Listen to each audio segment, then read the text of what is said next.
So, Abgee says PvP is his worst matchup. Oh, right, it's Penderson. So this could be interesting.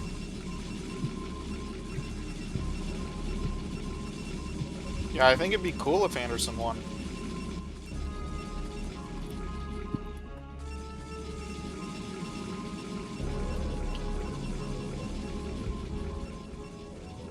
Yeah.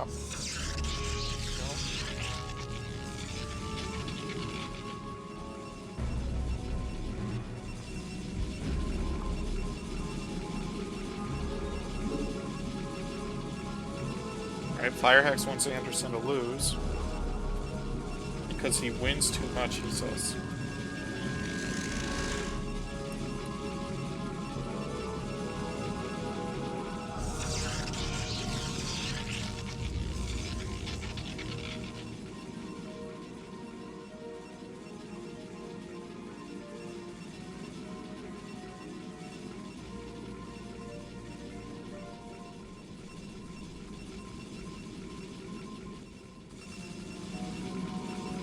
Right, Abgee takes his gas.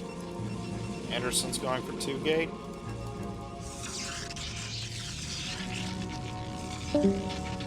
No, a few days ago, or maybe last week, Anderson said, "Oh, I'm practicing. I'm not gonna do 2-gate anymore. I'm gonna practice like normal, and then go into 2-gate ops, and I'm just gonna play like super straight." But all I've seen him do recently is just 2-gate. So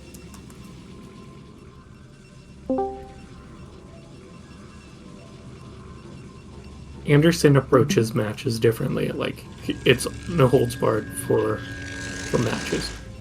yeah, but no, he said he was practicing that stuff specifically because he was expecting to be facing Dork and Abgee in the coming week.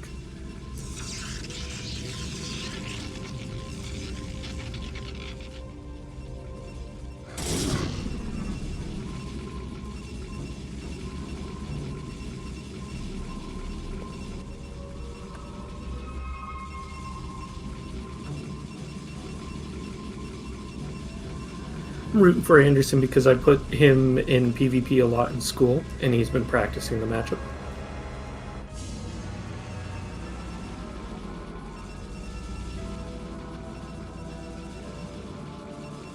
So, Abgee is not making a shield battery. He's doing the right thing, though, which is sending the goon out to intercept the zealots and then kite it back to do damage as they come to the main base. Oh no! Okay.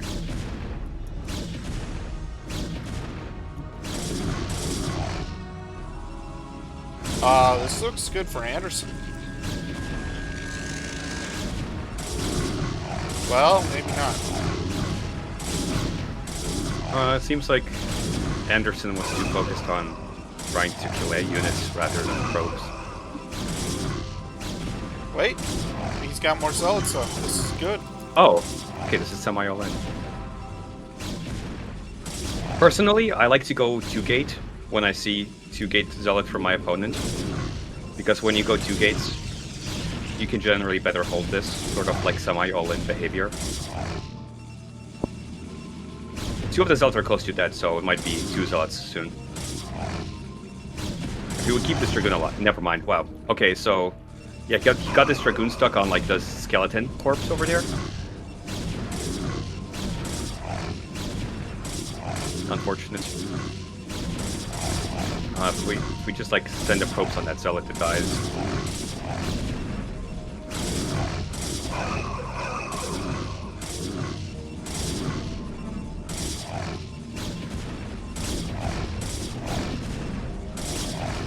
But yeah, this is going great for Anderson. I think he just wins the game now. Yeah, it's over. It's over. Yeah.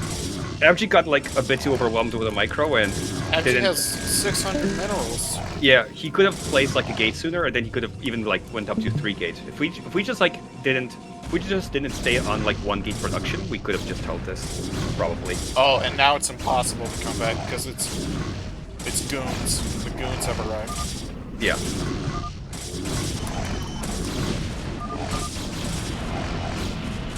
Wow, very easy. Looks like Anderson would be champion. Oh. Wow.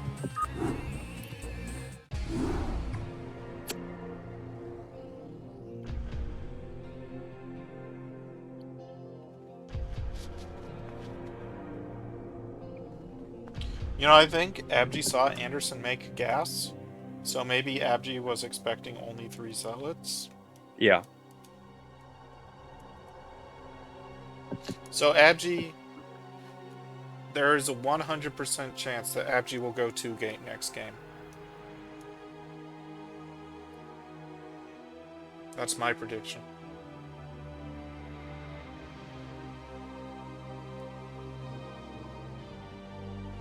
I mean, that's kind of ridiculous to just... I don't know.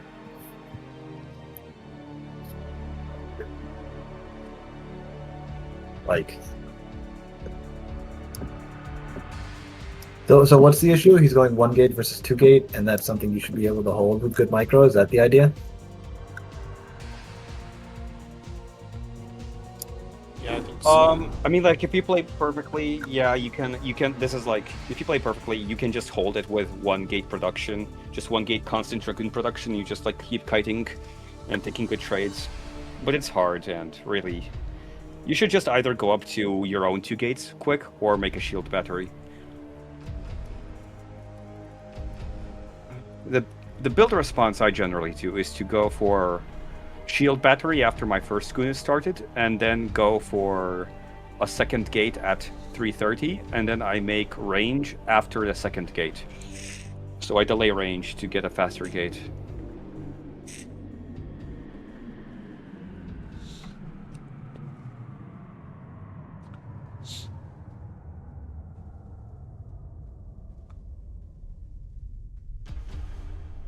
Using shield batteries, though, is more difficult than it looks.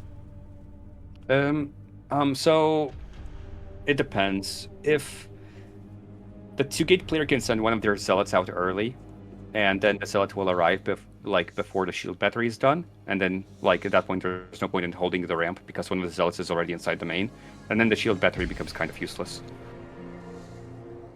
Yeah. But if you can just hold the ramp, the shield battery makes it pretty free. No, but I just mean like there's micro like of timing when to heal, when to not heal.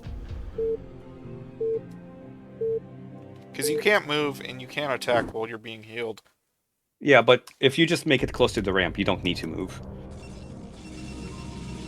So, how does that work exactly? Like, can they heal in the time between attacks if they're standing still? No, they count as stunned in the duration that they regen from the shield battery. Right, but doesn't the attack still cool down during the course. stun? Yeah. Yeah. So I think that's what AZK is saying. I mean, yeah, like ideally you want to use the shield battery between attacks, but it doesn't really matter. Like, if your zealot is like almost dead, would you rather like you want to regen to 60 shields? You don't care as much about getting the 16 damage from the zealot's one swing. No, but I'm more thinking like if you have a goon. Well, I guess do you have zealots who don't have goons? Because that changes it. The ideal is to hold with 1 zealot, 1 goon at the ramp with a shield battery. That's kind of like the shield. That's kind of the concept behind a shield battery. It's to hold the ramp.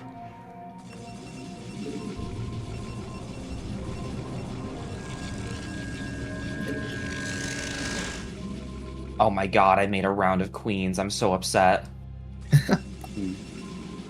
Grid's bad.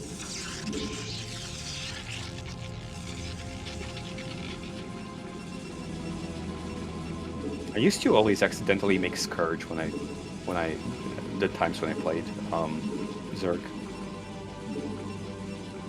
Oh wow, Abgee's taking gas again. Yeah, well, as he said in the chat, he's just stubborn.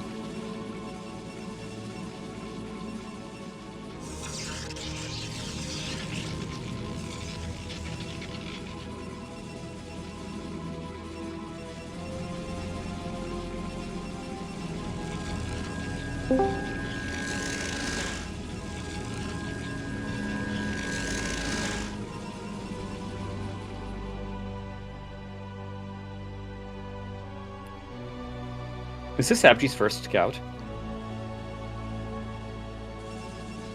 Yeah. It is, right? Okay, that is an extremely greedy scout. So... I guess he just kind of played with prediction as to what Anderson would do, and I guess the prediction was correct. But still, Abgee doesn't really know what's happening right now. He's probably going to scout Anderson last.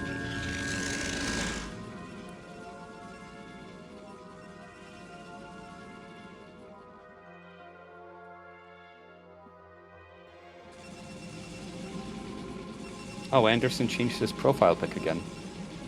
That totally isn't confusing.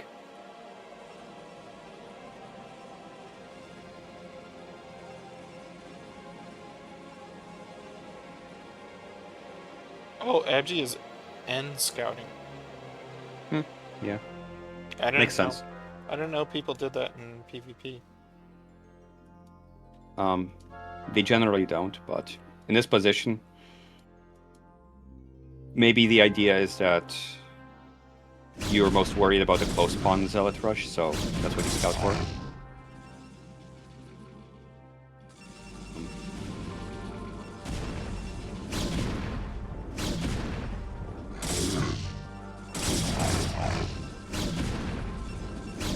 You know, this is kind of like a Narcosis pylon. You can just kind of kill that pylon. And it would also, like, stop the range upgrade from going.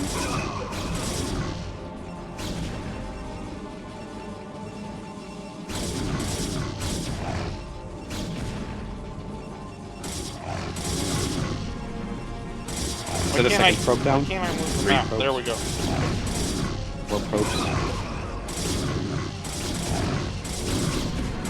That was 5 probes at least.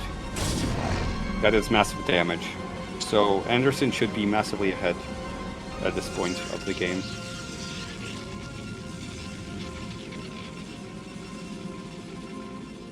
So the only thing that Abgee has going for him is that he has range before Anderson will. Range for Anderson will finish at 6 minutes. It will finish probably like a minute before. It's already done, so for the next minute, Anderson can get out microed by Abgee, even though he has more goons. Is it that significant that, well, that's not out micro? It depends. See? Like, he's kind of like taking an evenish trade. Like, He killed one goon. Like- I think that. yeah. Wait, Like, it's not a Anderson's great trade, but Yeah. I would say if you're good at the game, you can really abuse this single minute of like range advantage, because you can Right. just like keep on kiting their goons with your own goons. But Anderson's range will finish probably sometime in the next 35 seconds, and at that point that'll be over, and Hope it'll we just get to be see- like Well, I hope we get to see Abgee multi.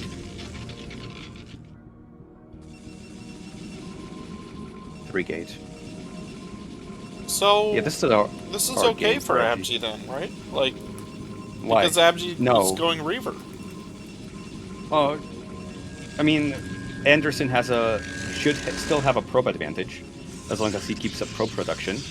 Yeah, And- but like I'm just saying, like in terms of like build selections or tech selections, like I feel like it's okay for Abgee. I feel like this is an even game. I don't think 3-gate is disadvantaged against 2-gate Reaver. I'm Can not Anderson saying not it's just go here? disadvantage, I just said it's okay. Like it's Well, it's fine. It's but playable. I mean, yeah, it's playable, but I would still say that he should still be playing at a probe disadvantage. Okay, wait. Can Anderson just go here? He has more goons, and like one goon, one and the zealot are both very low. Yeah, he can Oh, just and go. he just. Yep. Okay. You're. Is the Yep. Reaver? Is the Reaver out? No, not yet. takes a while. The Zealot's super low too. Just target that down. Oh, like Yeah. every single shot missed on that Zealot. The thing is that, like, Abgee was kind of holding his natural for no particular reason. With Abgee's build, he should have just been holding the main, or at least, like, holding the ramp in front of the natural for the high ground. Oh yeah, just if he sees the Reaver tech, he just camps there and he wins the entire game, right? Yeah. Oh, It takes okay, a while the for Reaver- the Scarabs to build anyways. Right now the Reaver has one Scarab. Oh, And now it'll take another the 5 shuttle, the seconds for shuttle. another Scarab. It doesn't it's matter. not- Oh, it doesn't. No, the Oh, Reaver yeah, will it's- die. It literally Oh, wow. can't... It can't produce Scarabs fast enough to kill these goons. So yeah. Okay. Wow. Well, that Okay, was he really- crushed him. Yeah. I knew I was gonna lose that way. Just make the shield battery, Abgee. GG's. Shield battery, good Me, building. IJ. I don't want to do. What'd you say, anything Anderson? like I that. said thank you for believing in me, 2-0. Yeah, man. I said 2 games. Yeah, I even said it. It's gonna be 2 10-minute games because I know how you play, but I don't want to just. Play I'm not- I don't want to win. No. I'd rather just lose. I'm not playing Do you- unhonorable. It's No, meant I'm to not. counter what you're doing. Like, it's Yeah, the I'm bonus not- build. It's not even a counter. I'm just bad, but But you can just make a shield battery. The Walt makes a shield battery in this situation. The Walt faced this build and made a shield battery on ladder. Like, I don't. if the best Forerunner Protoss makes a shield battery, why do you choose not to? I'm not put it. Because Abgee's better than that, okay? Okay, I see. I'm not gonna do something just because it's easier. It's not how I want to do it. But like, I'd rather just lose 100 times and eventually get better at it than just do something like that and live. Okay. Yeah, I'd rather die. Like, 100%. This is how I learned how to play, like, shuttles and all that shit, right? You just lose. And then eventually, you just learn how to do it. I'm not gonna make Anderson, zealots. They're too easy of a unit, and they require too little micro. Yes, IJ. do you want to give a speech? Your champion, highest ranked UPL player.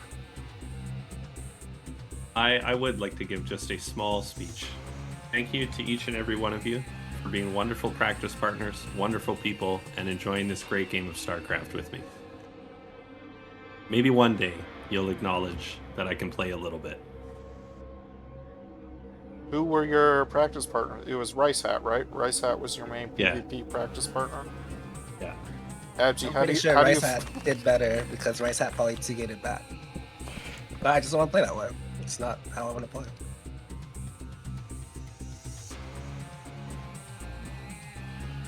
I'm pretty sure if I just went 2-gate, I'll be perfectly fine. But I'm not trying to, like, I don't care that I'm not at the top of the tower. Just trying to practice.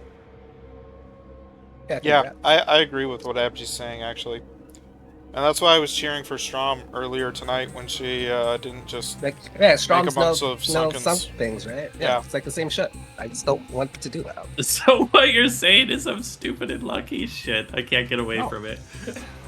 No, I'm not saying that. I'm just saying I like the perfectionist approach. 'Cause it's like, you're supposed to be able to hold it, right? I'm just bad. So, eventually, if I get better, I'll be able to hold it. In that spot, like for Strom, I don't know. Like, I think you just need Sunkens. I think Hermudas were maybe a bit late, and he had 10 Marines. Like, you need Sunks. Like, that's just objective in that case. Generally, the normal push, they're like, if your Mutas are started when they push, you don't need Sunks. Otherwise, you still have to build Sunks. Do you have an example of a game of like a pro player holding it without a shield battery or a second gate follow-up? And I don't just mean going 10-12 gate, but like a second gate before range. Wait, you Make don't it- need one. Yeah, sorry, go You ahead. make it like after you hold. I'm telling you. Just, you're Do you have like an example? You're in like the Protoss Discord, right?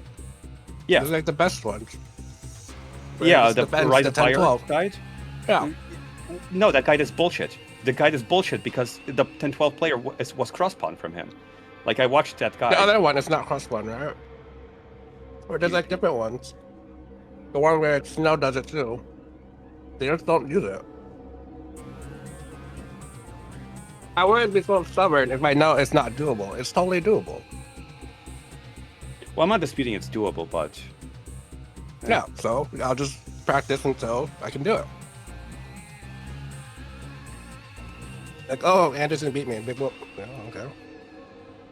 Alright, so game 1. You saw Anderson take his gas? Right? Mhm. But then he just kept on making zealots and he never made a core. Honestly, don't care what he's doing. I was just trying to hold. Like, not even looking. no, both of the guides in the Rise of Fire the Discord show five zealots, crosspawn. the 5 zealot variation, I got that from New Ocean when he killed me with it like a million times in a row, and I saw the advantage of it. 5 zealots is scary, Yeah, but like, I'm not arguing that you can't hold it, but I don't think the Rise of Fire guides in the Discord are a good example, because I checked both of the guides in there about 10-12 gate, showcase 10-12 gate crosspawn, and 10-12 gate is very, very weak when you're crosspawn. Like, it's much easier to hold because the second Dragoon spawns before the Zealots even arrive near your base.